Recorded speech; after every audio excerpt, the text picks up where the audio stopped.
42 years ago, a movie about a scrawny kid from New Jersey and a quiet handyman from Okinawa made $100 million and changed pop culture forever. But here's the thing nobody expected. The guy who played the villain? He got the biggest redemption arc in television history. The wise sensei? He almost didn't get the role because Hollywood only saw a comedian. And one cast member, he delivered the most iconic line in the entire franchise, and he wasn't even on camera when he said it. This is the cast of The Karate Kid in 2026. Some stories will warm your heart, others will break it. 1. Ralph Macchio as Daniel LaRusso.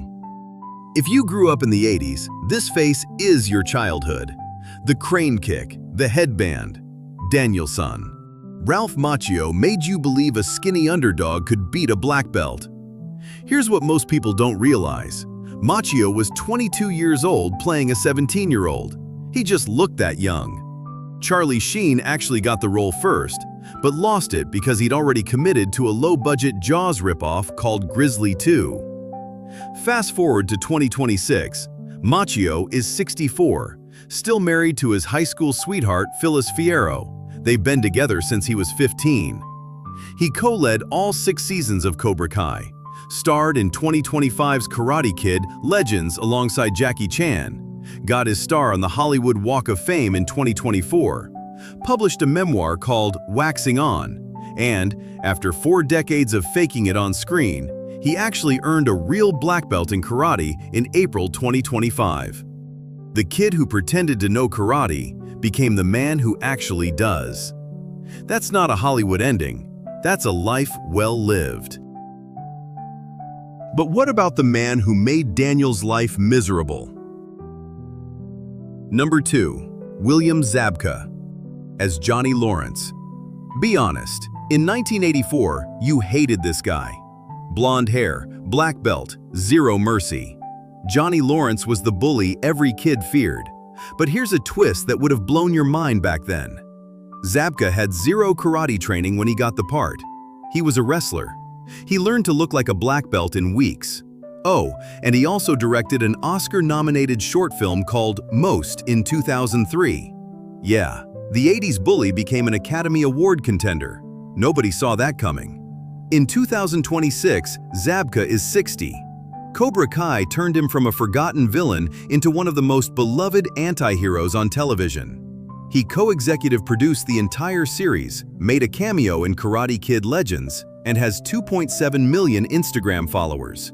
He's married, has 2 kids, surfs, plays guitar in a band called Acoustic Outlaws, and, this one's sweet, he's never shown his own children the Karate Kid because he doesn't want them to see their dad being cruel on screen. The bully became the hero, on screen and off.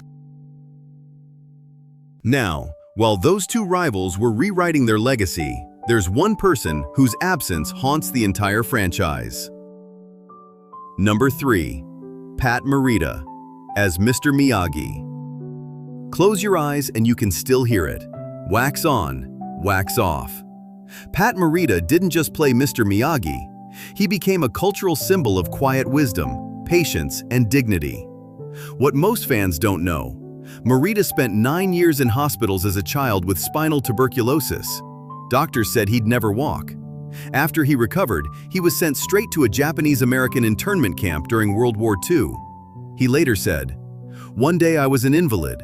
The next day I was public enemy number 1. He was the first Asian American nominated for the Best Supporting Actor Oscar for this very role. The producer didn't even want him. Morita had to audition 5 times before he got the part, growing a beard and changing his accent to prove he was more than the comedian from Happy Days. He also voiced the Emperor of China in Disney's Mulan. Pat Morita passed away on Thanksgiving Day, 2005. He was 73. In 2025, The Karate Kid was selected for preservation in the National Film Registry, and Cobra Kai dedicated its legacy entirely to him. He told the world, "Who would know that a kid who couldn't walk would walk all the way to an Oscar nomination and a star on the boulevard? Not a bad odyssey, my friends." Not bad at all, Mr. Miyagi. Not bad at all. Alright, let's shift gears, because not everyone in this cast took the traditional Hollywood path. Number 4. Elisabeth Shue. As Allie Mills. She was the girl next door who made Daniel's heart race. But Elisabeth Shue was never just a love interest. Here's a fact that will floor you. Right after becoming a movie star, she enrolled at Harvard. She dropped out one semester short to pursue acting, then went back 15 years later and finished her degree in government in the year 2000. This woman has an Oscar nomination for Leaving Las Vegas, replaced Claudia Wells in Back to the Future Part 2, played a supervillain on Amazon's The Boys, and returned as Allie Mills in Cobra Kai's 3rd season to massive fan celebration. In 2026, Shue is 62. She's been married to filmmaker Davis Guggenheim, the director of An Inconvenient Truth, since 1994. They have 3 kids. Her next project is Whalefall, a survival film for 20th Century Studios. She's done blockbusters, indie dramas, superhero shows, and network TV, and she's still going. She was never just the girlfriend. She was always the whole package. But what happened to the man who made us genuinely afraid to step into a dojo? Number 5. Martin Kove, as John Kreese. Sweep the leg. 2 words. That's all it took for Martin Kove to become one of the most hated men in movie history. Fun fact, unlike his character, Kove actually holds black belts in multiple martial arts: Kendo, Okinawa-te, and Tiger Kempo. Kids used to walk up to him in supermarkets and hit him, yelling, "You hurt Ralph!" He once said, "I'm the Darth Vader of contemporary cinema. I'm truly hated, and I love it." In 2026, Kove is 79 years old, and the man will not stop working. He was a main cast member on all 6 seasons of Cobra Kai, competed on Dancing with the Stars in 2021, appeared in Quentin Tarantino's Once Upon a Time in Hollywood, and has multiple films in post-production for 2026. He even launched his own cigar line called The Prodigal Son in 2025. The Tennessee General Assembly officially honored him for promoting martial arts through Cobra Kai. At nearly 80, Kreese still shows no mercy, and honestly, we wouldn't want it any other way. Not every story from this cast has a happy chapter, though. Number 6. Chad McQueen, as Dutch. Dutch was the most vicious Cobra Kai student, the one who seemed to genuinely enjoy hurting Daniel. Behind the camera, Chad McQueen carried a different kind of weight. He was the son of Hollywood legend Steve McQueen. After The Karate Kid, Chad stepped away from acting. He once told the press, "I didn't find acting fun anymore, so I decided to give racing a total commitment." He followed his father's passion into professional motorsports, competing in the 24 Hours of Le Mans and the 24 Hours of Daytona. He suffered a devastating crash at Daytona in 2006 that broke his back, ribs, and leg. He founded McQueen Racing, building custom cars and motorcycles. The Cobra Kai producers tried multiple times to bring him back as Dutch. He wanted to do it, but his racing injuries limited his capabilities, and scheduling never worked out. In the show, they wrote that Dutch was imprisoned to explain his absence. Chad McQueen passed away on September 11, 2024, at his ranch in Palm Desert. He was 63. Organ failure. He'd never fully recovered from a fall in 2020. His son Steven went on to star in The Vampire Diaries. His children, Chase and Madison, now run McQueen Racing. 3 generations of McQueens. The legacy lives on, just not on screen. Prepare yourself for this next one, because this man's story is both the funniest and the saddest of the bunch. Number 7. Rob Garrison, as Tommy. You might not remember his face, but you absolutely remember his voice. "Get him a body bag, yeah!" That line is one of the most quoted moments in 80s cinema. And here's the crazy part. That line was never in the script. Rob Garrison wasn't even on set when he said it. He was called back to a recording booth 2 months after filming wrapped. Director John Avildsen needed 2 seconds of audio. Garrison improvised it on the first try. Avildsen told him, "That's going to be a classic. You'll never be forgotten because of that line." He was right. But after The Karate Kid, Garrison's career slowed to a crawl. Small guest roles, long gaps between credits. He kept the faith though, attending fan conventions, connecting with audiences who loved Tommy. Then, Cobra Kai brought him back in 2019 for one of the most emotional episodes in the series. A farewell road trip where Tommy's friends take him out of the hospital one last time. His character dies peacefully by the campfire. The irony? They put him in a body bag. Rob Garrison himself passed away just months later, on September 27, 2019. He was 59. Kidney and liver failure. His last performance was his best one.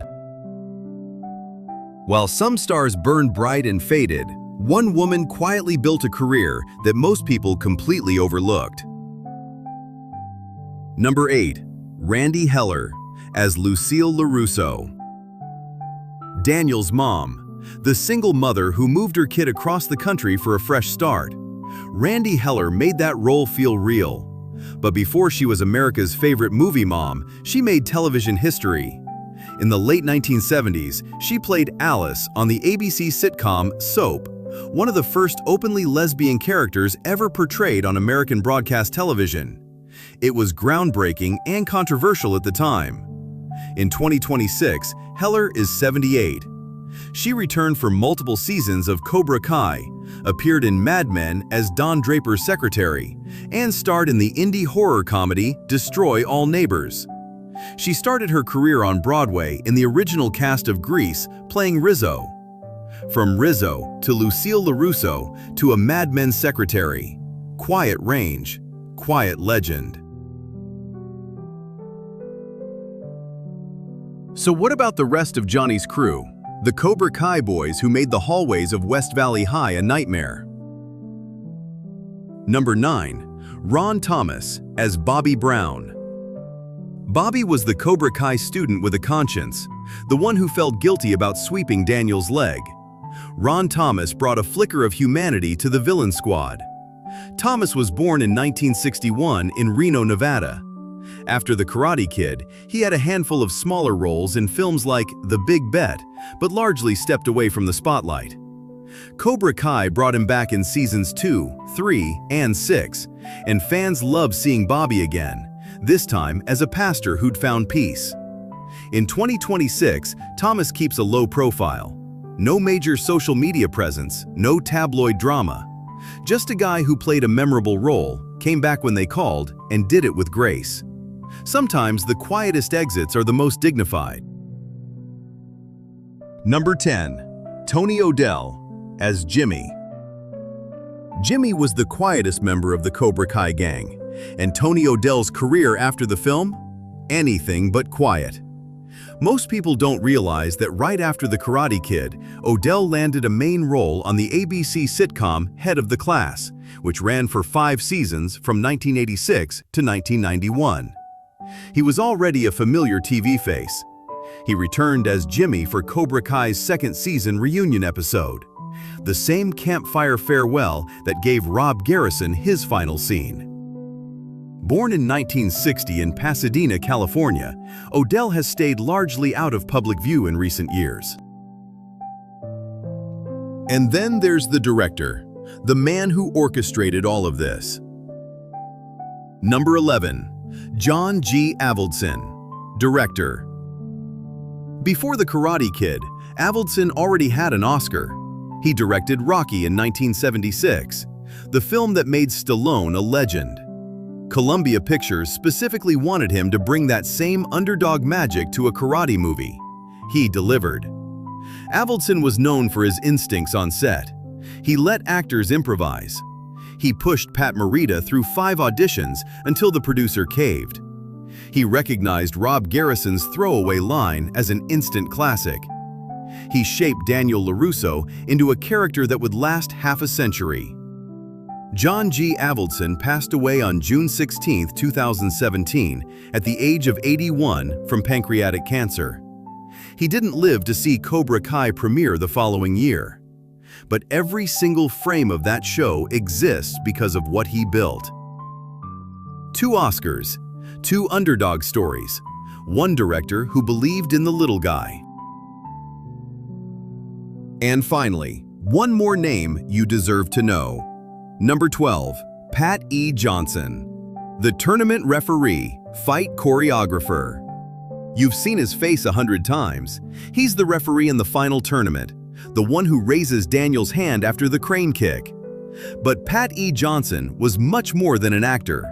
He was the film's fight choreographer, a Tang Soo Do black belt who had trained alongside Bruce Lee and worked on Enter the Dragon. Every single fight you remember from the Karate Kid, every punch, every block, every crane kick, Johnson designed it. He returned to choreograph the sequels and stayed deeply connected to the martial arts community. Johnson is the invisible architect of the franchise's most iconic moments. Without him, there is no crane kick. Without the crane kick, there is no Karate Kid. When you look at this cast, you see something rare. A movie made in 1984 that is still producing new stories, new comebacks, and new heartbreak in 2026. Ralph Macchio earned his real black belt. William Zabka went from most hated to most loved. Elisabeth Shue went back to Harvard. Rob Garrison made us cry with one improv line. And Pat Morita, a man who spent his childhood in a hospital bed and an internment camp, walked all the way to an Oscar nomination and immortality. The Karate Kid was never really about karate. It was about what happens when someone believes in you. So tell me, which real-life twist shocked you the absolute most today? And if you could invite just one of these cast members over for coffee to say thank you, who would you call? Leave your tribute in the comments. And if this video brought back memories you forgot you had, you know what to do.